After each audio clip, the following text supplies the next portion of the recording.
Assalamualaikum warahmatullahi wabarakatuh. Salam vokasi. Bertemu lagi dengan saya sebagai instruktur mata pelajaran pengantar ekonomi dan bisnis. Kali ini saya akan menyampaikan materi tentang perilaku konsumen dan perilaku produsen.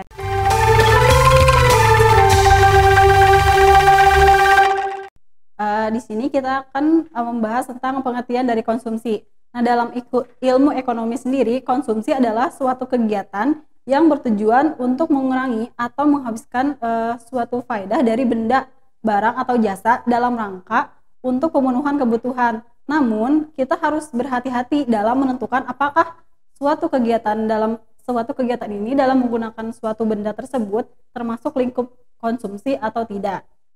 Nah, selanjutnya kita akan membahas ciri-ciri dari benda konsumsi. Yang pertama, ada benda ekonomi atau benda untuk memperolehnya diperlukan pengorbanan. Kemudian, ada benda yang dikonsumsi untuk ditujukan dalam memenuhi kebutuhan hidup. Kemudian, selanjutnya juga ada benda ekonomi atau benda untuk memperolehnya diperlukan pengorbanan. Nah, selanjutnya ada pembagian benda konsumsi. Nah, dalam pembagian benda konsumsi, atas dasar habis tidaknya suatu benda pada saat dikonsumsi, benda konsumsi dapat dibedakan menjadi dua, yaitu yang pertama ada benda yang habis dalam satu kali pemakaian, itu contohnya seperti makanan, minuman, obat-obatan. Nah, kemudian ada juga benda yang pemakaiannya dapat berulang-ulang atau pemakaiannya dalam waktu jangka yang relatif panjang, contohnya seperti rumah, pakaian, kendaraan. Nah, kemudian tujuan kegiatan konsumsi.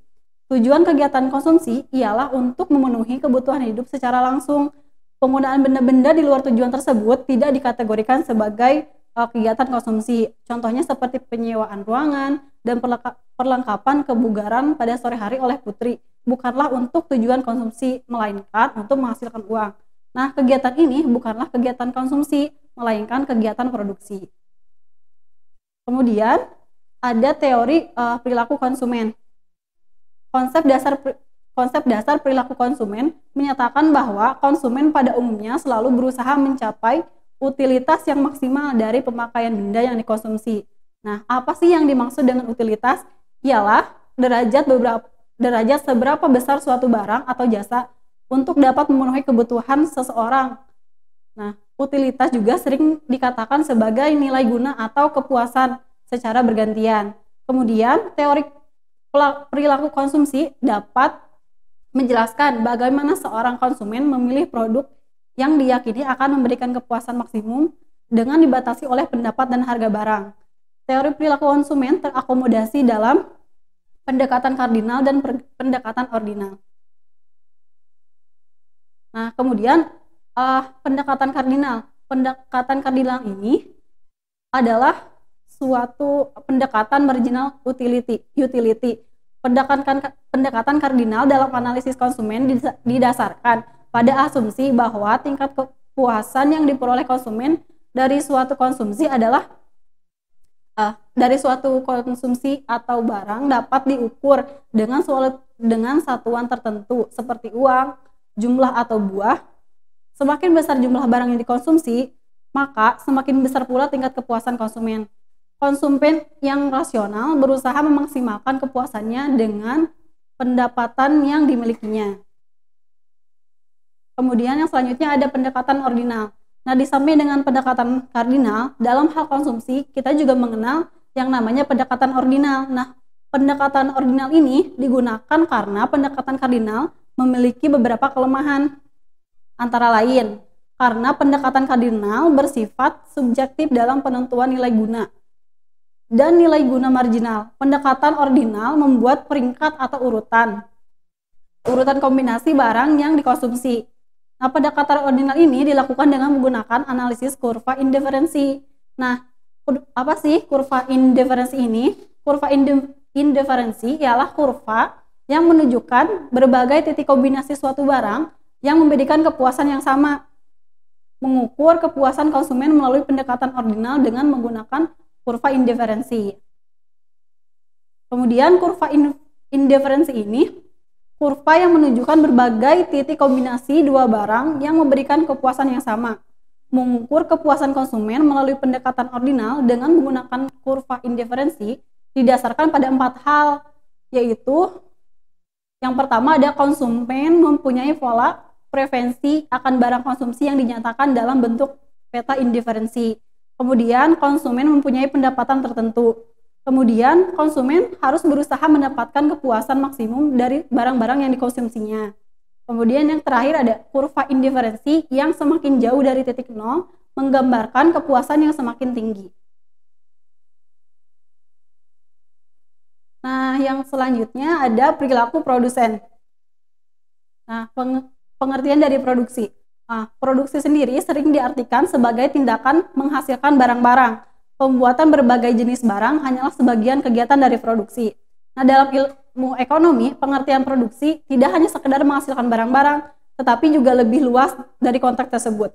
Oleh karena itu, dapat disimpulkan bahwa produksi adalah kegiatan menambah faedah atau kegunaan suatu benda atau menciptakan barang baru, sehingga lebih bermanfaat dalam memenuhi kebutuhan kegiatan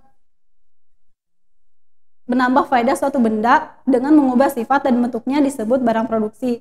Kegiatan menambah faedah suatu benda tanpa mengubah bentuknya dinamakan produk jasa.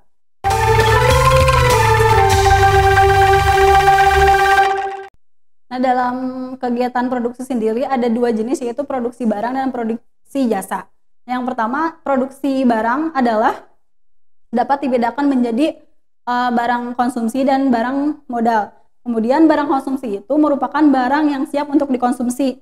Barang modal merupakan barang yang dipergunakan untuk menghasilkan barang berikutnya. Jadi barang modal tidak dapat digunakan secara langsung untuk memenuhi kebutuhan. Kemudian produksi jasa. Nah, produksi jasa dapat dibedakan menjadi dua, yaitu yang dapat secara langsung memenuhi kebutuhan jasa dan kemudian yang tidak secara langsung memenuhi kebutuhan, seperti contohnya film, perawatan dokter, pengajaran dari seorang guru, pagelaran musik, atau pementasan teater merupakan contoh produksi jasa yang langsung memenuhi kebutuhan. Sementara itu, pengangkutan, pergudangan, dan perbankan merupakan contoh produksi jasa yang secara tidak langsung memenuhi kebutuhan. Nah, tujuan dari kegiatan produksi adalah memenuhi kebutuhan manusia untuk mencapai kemakmuran. Kemakmuran tercapai jika barang dan jasa dalam jumlah yang mencukupi. Perlu kita ketahui bahwa dalam produksi sebenarnya terdapat beberapa pihak yang terkait.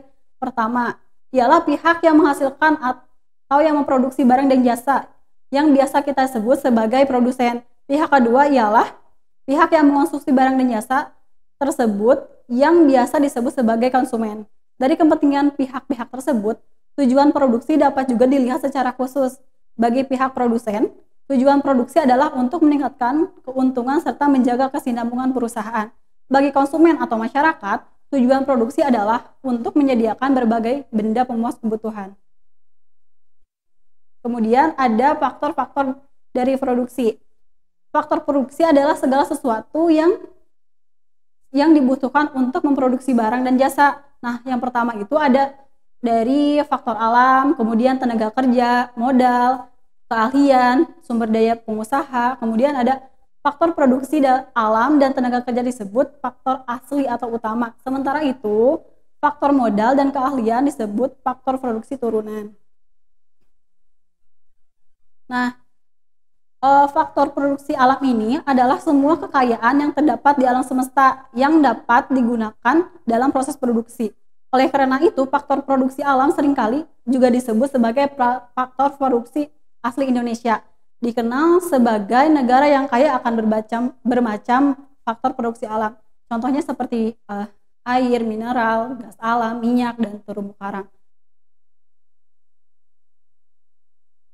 Kemudian faktor produksi alam ini ada dua macam, yaitu yang dapat diperbarui dan tidak dapat diperbaharui. Kemudian faktor produksi yang dapat diproduksi tidak akan habis walaupun dipakai, misalnya air, tanah, udara, dan sinar matahari adalah faktor produksi yang dapat diperbaharui.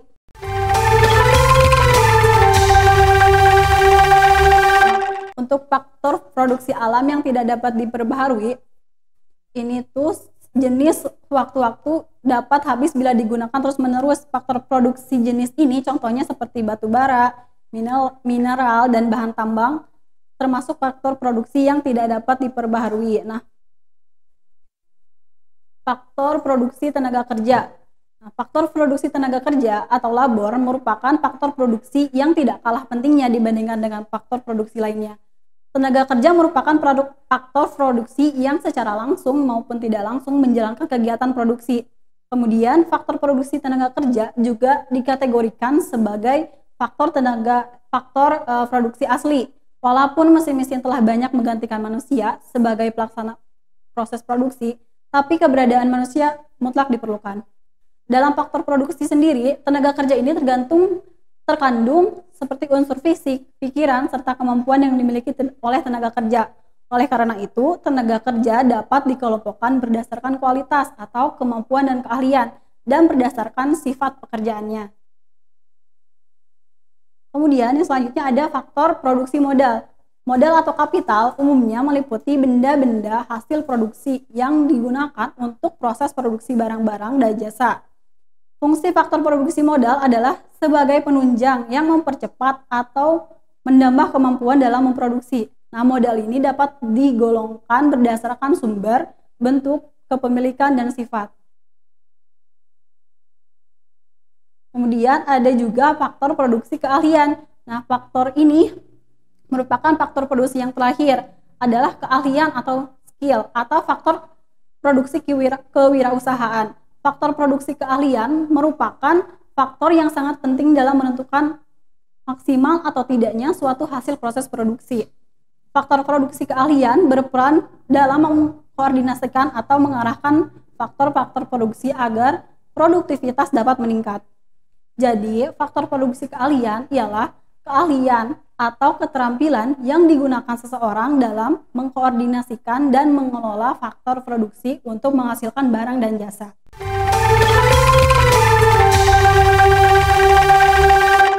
Nah, demikian materi yang dapat saya sampaikan. Selamat belajar di rumah dan sampai jumpa di pembahasan selanjutnya.